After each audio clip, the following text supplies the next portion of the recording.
Hi students, welcome back to this video. Before we get started, just to see this, pay your attention to this card. Just do not give up trying to do what you really want to do. Where there is love and inspiration, I don't think you can go wrong. Okay, come back to the lesson. We should deal with these topics: characteristics of Kingdom Monera, then different types of bacteria, their classification based on their shape, then divisions of bacteria like archaebacteria and eubacteria, and the last one is mycoplasma.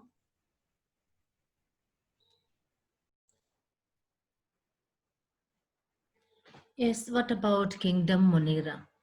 Yes, the background you can see. Yes, all these are bacteria. So we can say that bacteria are the sole members of the Kingdom Monera. What are the characteristics of bacteria? They are microorganism. First characteristic is they are microorganisms. There is no any doubt. Bacteria are microorganisms. They live in extreme habitats such as hot spring, desert, snow, and deep oceans. That is very important. They are able to survive in extreme habitats. So what do you mean by the word habitat? Habitat means the place where the living organism live. The place where they live is known as habitat. These bacteria are able to survive in this extreme habitat such as hot spring, desert, snow, and deep oceans. Then most of them are parasites. Most of these organisms are parasites. So from the picture, you can see different types of bacteria. See, these are the different types of bacteria. Then what are the other characters? Now we have studied three important characters. Bacteria are microorganisms. They are able to live in extreme habitats such as hot spring, desert, snow, and deep oceans. And many of them are parasites. Then next is bacterial structure is very simple, but they are complex in behavior and show metabolic diversity. So what is the meaning of all this? Their structure is very simple and it is also to understand very simply. Then they are complex in behavior. Yes, in their behavior, they shows diversity. Some of them are autotrophs, some of them are heterotrophs, some of them are parasites, some of them are harmful, some of them are beneficial. Like that, they shows different behavior, complex in behavior, and show metabolic diversity. So inside the metabolic activities are also different. They shows difference. That is vary from one bacteria to the other bacteria. Next, some bacteria are heterotrophic. So what do you mean by autotrophic? And some of them are heterotrophs. What do you mean by autotrophs? Yes, they synthesize food from inorganic substrates. Substrates means by using inorganic substances, they are able to synthesize food. So some of the bacteria are autotrophs. Majority of the bacteria are heterotrophs. They do not synthesize the food but depend on other organisms or on dead organic matter for food.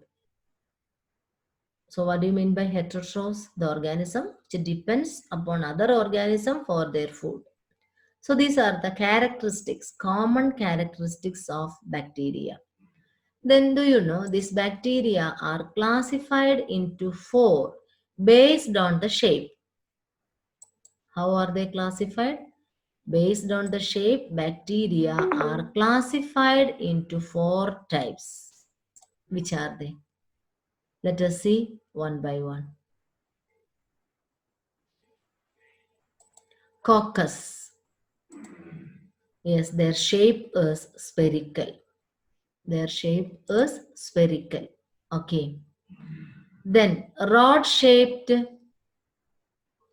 bacillus. This shape is known as rod shape. Here also we can see rod shaped bacteria. Clostridium is there. Clostridium is the example. What about the Vibrio? They are comma shaped. This is the shape, comma shaped. Here, Vibrio cholerae is the example. The other one is Spirillum. Its shape is spiral. Spiral shaped bacteria are known as spirillum. You can see example. Based on the shape, bacteria are classified into four types. They are coccus, they are in spherical shape. The other one is bacillus, its shape is rod. And the next one is vibrium, its shape is comma. And the last one is spirillum, and its shape is spiral.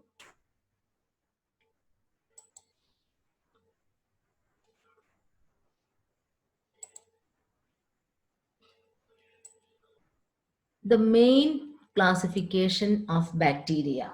Based on the shape, they are classified into four that we studied. The next is main classifications. Bacteria are classified into two. They are archaebacteria and eubacteria. Listen, they are archaebacteria and eubacteria. Bacteria classified into archaebacteria and eubacteria. Then, archaebacteria again classified into three, which are they? Halophiles, thermoacidophiles, methanogens. Eubacteria are classified into two, autotrophic eubacteria and heterotrophic eubacteria. Autotrophic eubacteria again classified into photosynthetic autotrophs, chemosynthetic autotrophs. Then heterotrophic bacteria are classified into parasitic and saprophytic bacteria.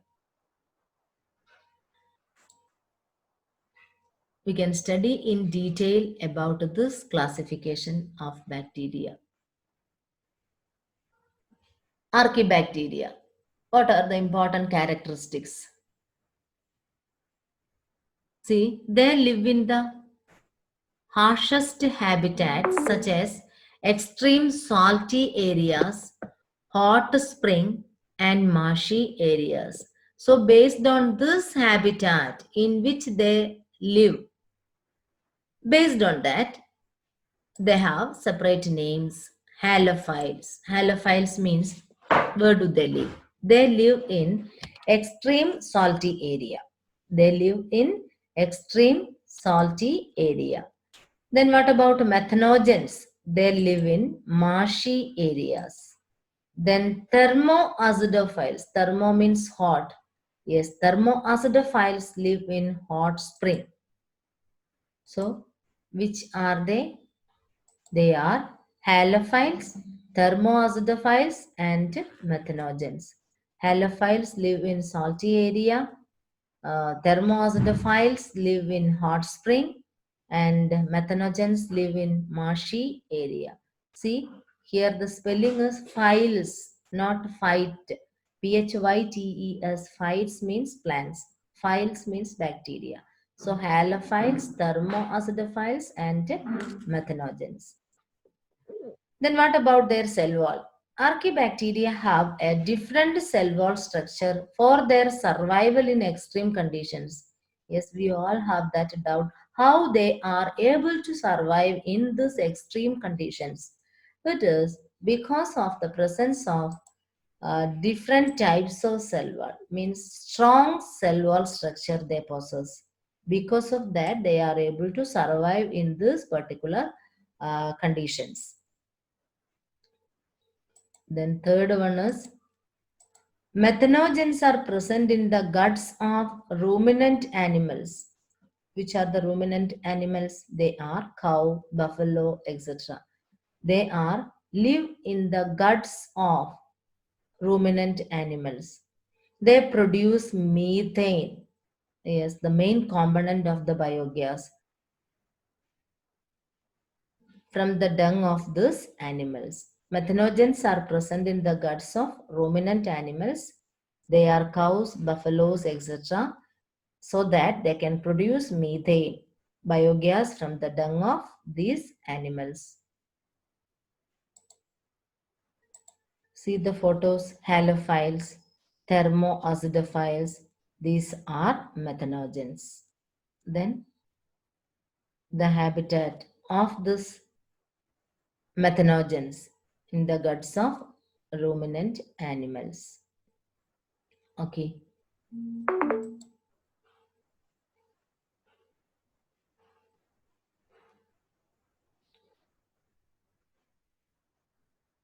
Next is eubacteria.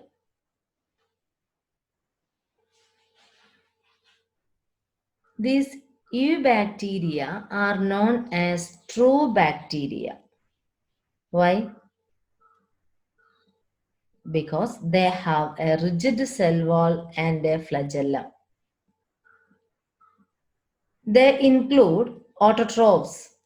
Autotrophs again divided into photosynthetic and chemosynthetic based on the type through which it prepare the food.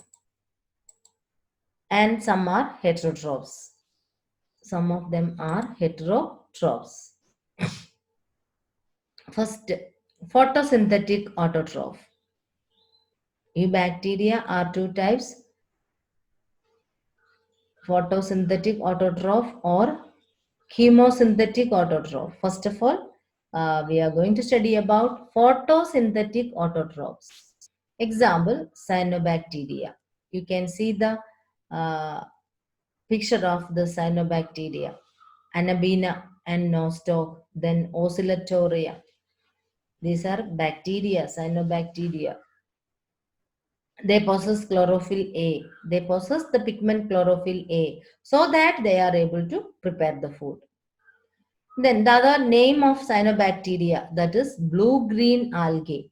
It is known as blue-green algae. They possess the pigment chlorophyll A that gives green color to that to their body. Cyanobacteria is otherwise known as blue-green algae. Then what about its structure? Structure of cyanobacteria. They are unicellular, colonial, or filamentous, marine or terrestrial algae. So here, what do you mean by the word marine? Seawater.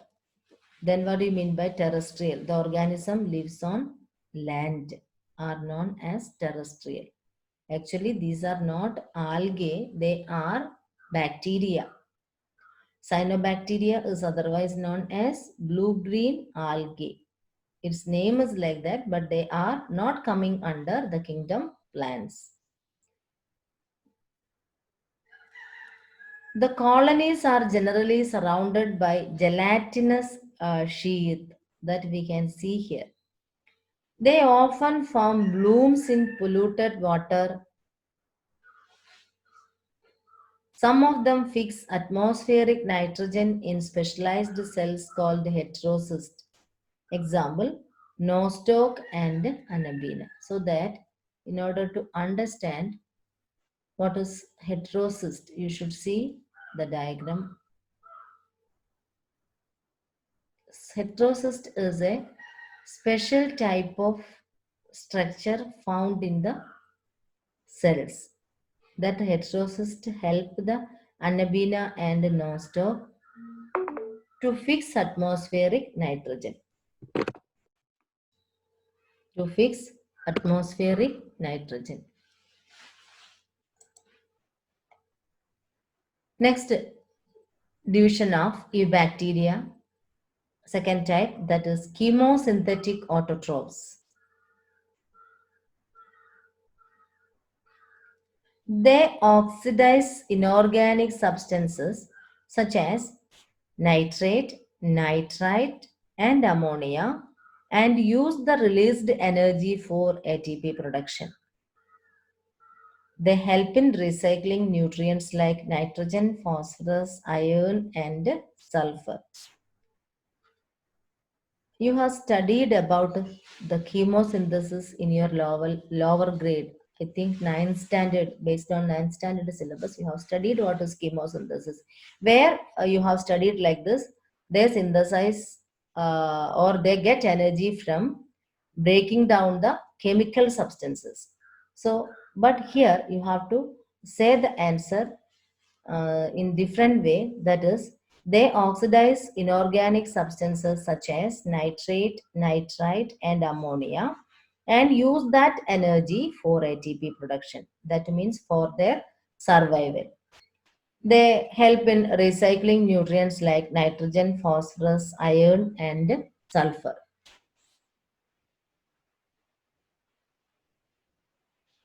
Then next category of eubacteria are heterotrophic bacteria.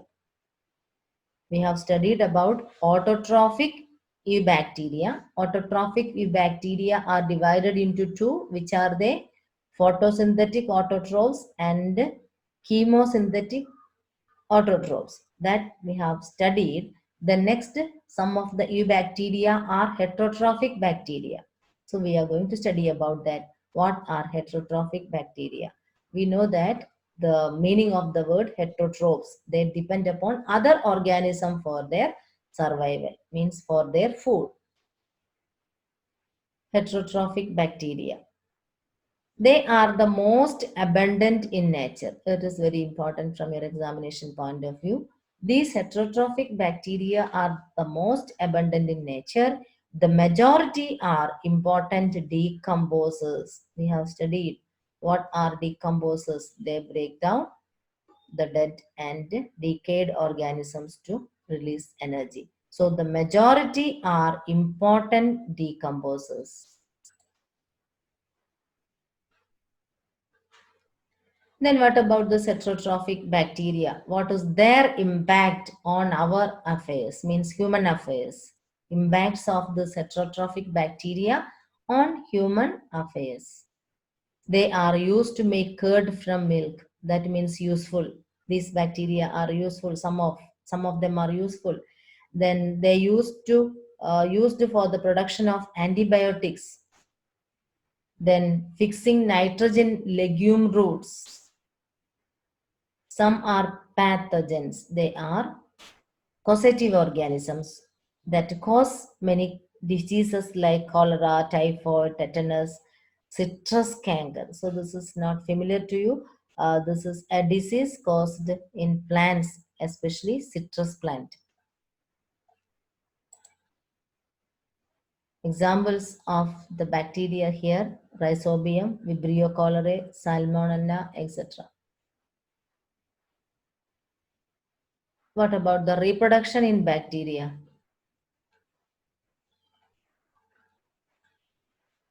How do they reproduce? Yes, bacteria reproduce mainly by fission. Under unfavorable conditions, they produce spores, second method. They also reproduce by a sort of sexual reproduction, that is DNA transfer from one bacterium to other bacteria. The three methods, first one is fission. They broken down into two, that will give rise to new bacteria. And sometimes they produce spores, that spores gives rise to new bacteria, and sometimes they reproduce by sort of sexual reproduction by transferring their DNA from one bacterium to the other. So here all first and two, they comes under asexual reproduction.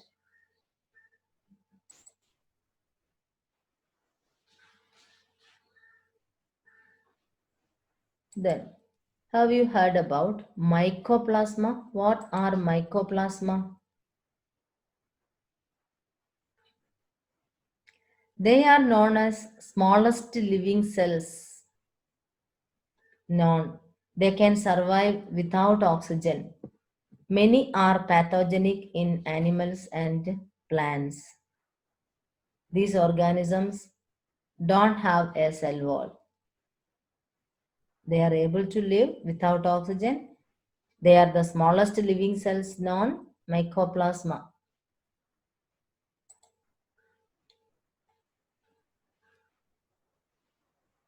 Most of them are pathogenic, means that cause diseases in animals and plants.